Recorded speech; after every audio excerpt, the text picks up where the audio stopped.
एका प्रेमळ हसण्याने चकचकीत हिरे आणि चमकणाऱ्या सोन्याकडे लक्ष वेधून घेणारा नवरा, त्याचे डोळे रत्नजडीत चमकत होते.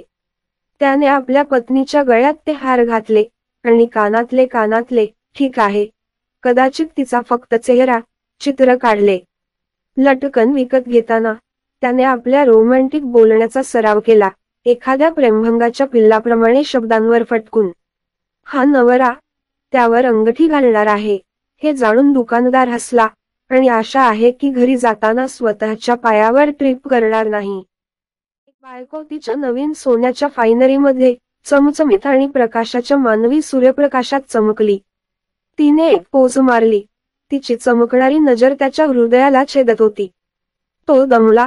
आश्चर्याने त्याचे डोळे विस्फारले आणि त्याचे पाकीट कोपऱ्यात रडत ओरडले, मी रिकामा आहे. तिने माझे हृदय चोरले आहे आणि माझे सर्व पैसे.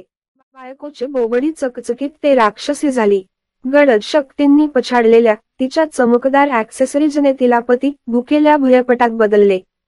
तिचे पती भयाने थरथर कापले कारण तिचे रूपांतर मोहक भूतात झाले. तिचे डोळे विलक्षण चमकले चमकत होते. हनी, तू सैतानाचे हिरे घातले आहेस. आणि त्याची भूक, तो ओरडला. पण खूप उशीर झाला. रत्नजडीत शार्कप्रमाणे तिने त्याला चकचकीत तुकड्यांचा माग सोडला आणि तिच्या तोंडाला अतिशय वाईट चव दिली. कोणाला माहित होते की लग्न इतके घातक असू शकते.